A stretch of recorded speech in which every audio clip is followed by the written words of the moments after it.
Blast from the past, going back a few years to learn about the corn crop with Diane Rutherford's report from 1996. There are two ways to harvest corn. This farmer is reaping his field for silage. It involves chopping up the entire stalk.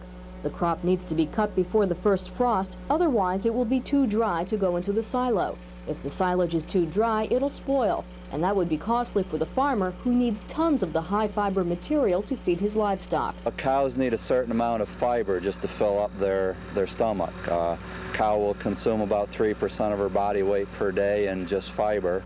Farmers can also harvest just the corn ears for grain. The kernels can be eaten by humans or animals, but since the grain is lower in fiber, it's not enough to feed cattle.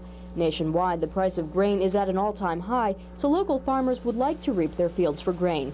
That's where the big risk comes in. The corn can be harvested after a frost, but must be fully mature in order to be any good for grain.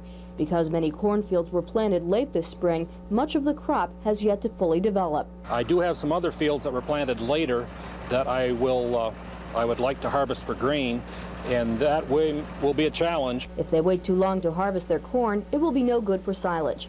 If they do wait to reap for grain, they run the risk of gathering up an immature and therefore worthless crop. If that happens, it'll cost farmers more to feed their cattle, and the consumer will likely see price hikes on dairy products. Diane Rutherford, 7 News.